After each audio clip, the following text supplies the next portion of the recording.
तो चलिए सीधे आज के मुद्दे पर आते हैं।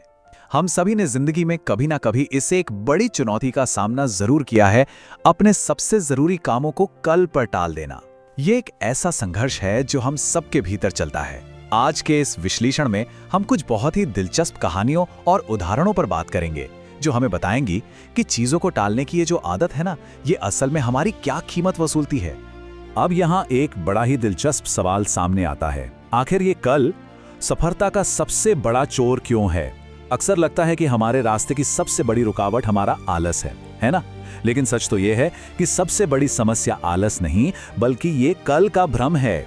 ये सोचना कि कल से मेहनत करेंगे, कल से पक्का बदलेंगे, कल से पढ़ाई शुरू। ये जो कल शब्द है, ये बड़ी ही चालाकी से हमारी सफलता को हमसे मीलों दूर कर देता है।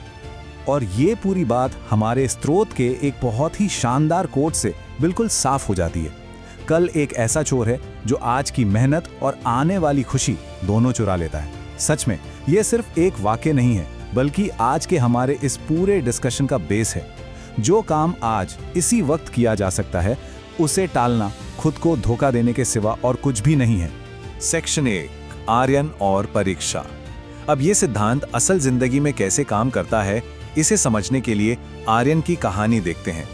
ये बिंदुपुर गांव का एक लड़का है, दिमाग का काफी तेज, चीजों को जल्दी समझ लेने वाला। लेकिन उसकी एक बहुत ही खतरनाक आदत थी, हर जरूरी काम को कल पर टाल देना। हुआ यूं कि सालाना परीक्षा में सिर्फ 1 महीना बाकी था। आर्यन की माँ रोज उसे प्यार से समझाती थी कि थोड़ा थोड़ा पढ़ लिया कर, लेकिन आर्यन का रटा रटाया जवाब क्या होता था? अरे माँ, अभी तो पूरा महीना पड़ा है, कल सुबह 4 बजे उठकर पक्का पढ़ूंगा। लेकिन जैसे ही रात होती तो दिमाग कहता, आज तो बहुत थक गए हैं, कल से एकदम फ्रेश शुरुआत करेंगे। ये बहानेबाजी का एक ऐसा लूप था जिसमें वो बुरी तरह फंस चुका था। तो इसका नतीजा क्या निकलना था?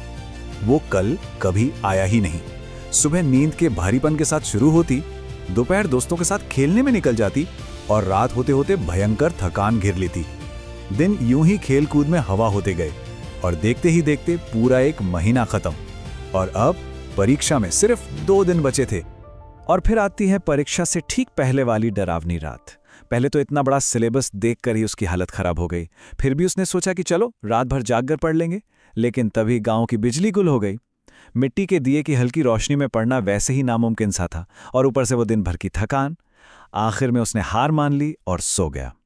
अगले दिन एग्जाम हॉल में दिमाग बिल्कुल ब्लैंक। नतीजा, आर्यन फेल हो गया और उसके सारे दोस्त अगली क्लास में पहुंच गए। सेक्शन 2, राजा का खोया हुआ खजाना। अब देखिए, टाल मटोल की ये आदत कोई सिर्फ आर्यन तक सीमित नहीं है। एक और कहानी है गौरव की। ये एक ऐसा युवा है जो अच्छी पढ़ाई के लिए एक छोटे से शहर से निकलकर बड़े शहर में आया था। लेकिन शहर आकर गौरव एक अजीब से जाल में फंस गया। परिवार बार बार समझाता, लेकिन गौरव को समय की कीमत समझ ही नहीं आती थी। उसका वही तकिया कलाम, अभी तो बहुत टाइम है, बाद में कर लेंगे। पूरा पूरा दिन दोस्तों के साथ मस्ती करना और घंटों मोबाइल पर रील्स स्क्रॉल करते रहना।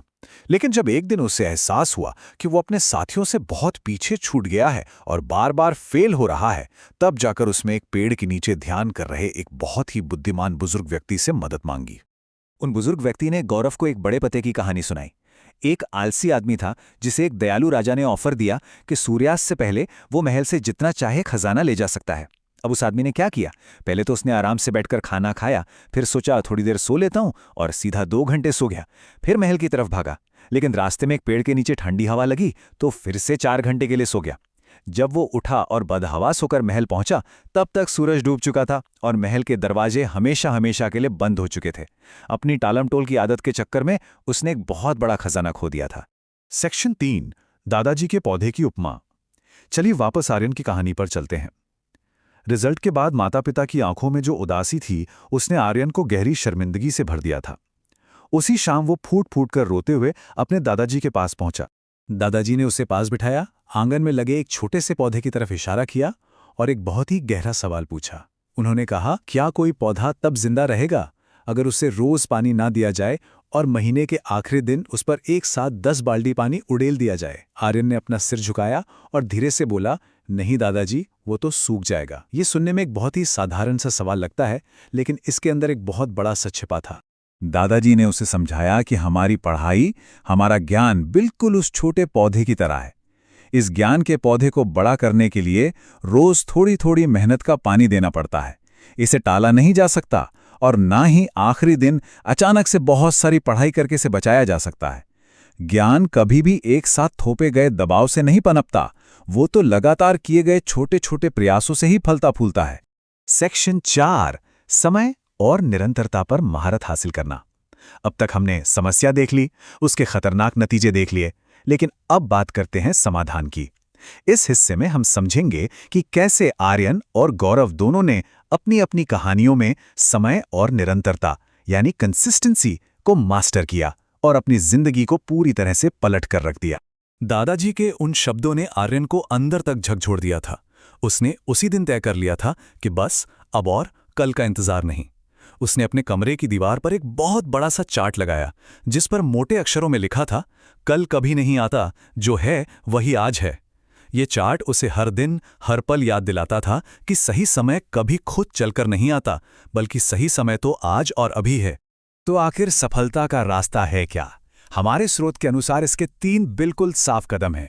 पहला, कल का इंतजार करना हमेशा के लिए बंद करना। दूसरा, आर्यन की तरह विजुअल रिमाइंडर या चार्ट का इस्तेमाल करना ताकि फोकस न हिले। और तीसरा सबसे अहम कदम, जो भी काम हो या जो भी पढ़ाया जाए उसे उसी दिन खत्म करना। धीरे धीरे पढ़ाई आर्यन के लिए कोई बोझ नहीं रही, बल्कि उसकी एक नेचुरल आदत बन गई। और इसका शानदार नतीजा ये हुआ कि अगले ही साल वही आर्यन जो फेल हो गया था, उसने पूरे जिले में टॉप कर दिया। बिल्कुल इसी तरह गौरव ने भी उन बुजुर्ग की बात समझी, टालमटोल छोड़ी और देखते ही देखते वो भी अपने कॉलेज का सबसे होनहार छात्र बन गया। इन दोनों स्रोतों से कुछ बहुत ही सॉलिड बातें निकलकर सामने आती हैं। पहली बात, समय हमारी सबसे बड़ी संपत्ति है। दूसरी बात, छोटी छोटी लेकिन लगातार की गई मेहनत आपस में जुड़कर एक बहुत बड़ी सफलता बन जाती है। और तीसरी बात, चीजों को टालने से आखिर में हाथ में सिर्फ और सिर्फ पछतावा ही आता है। तो चलिए अंत में एक बहुत ही विचारणीय सवाल पर आते हैं। अगर कल कभी सच में आता ही नहीं है, तो फिर आज कदम उठाने से हमें रोक कौन रहा है? इन दोनों कहानियों ने हमें बिल्कुल साफ तौर पर दिखाया है कि सपने कल से नहीं, आज से पूरे होते हैं। इसलिए समय को पहचानने की जरूरत है। इसी के साथ इस स्रोत सामग्री के हमारे आज के विश्लेषण में बस इतना ही। इस सवाल पर गहराई से विचार जरूर कीजिएगा।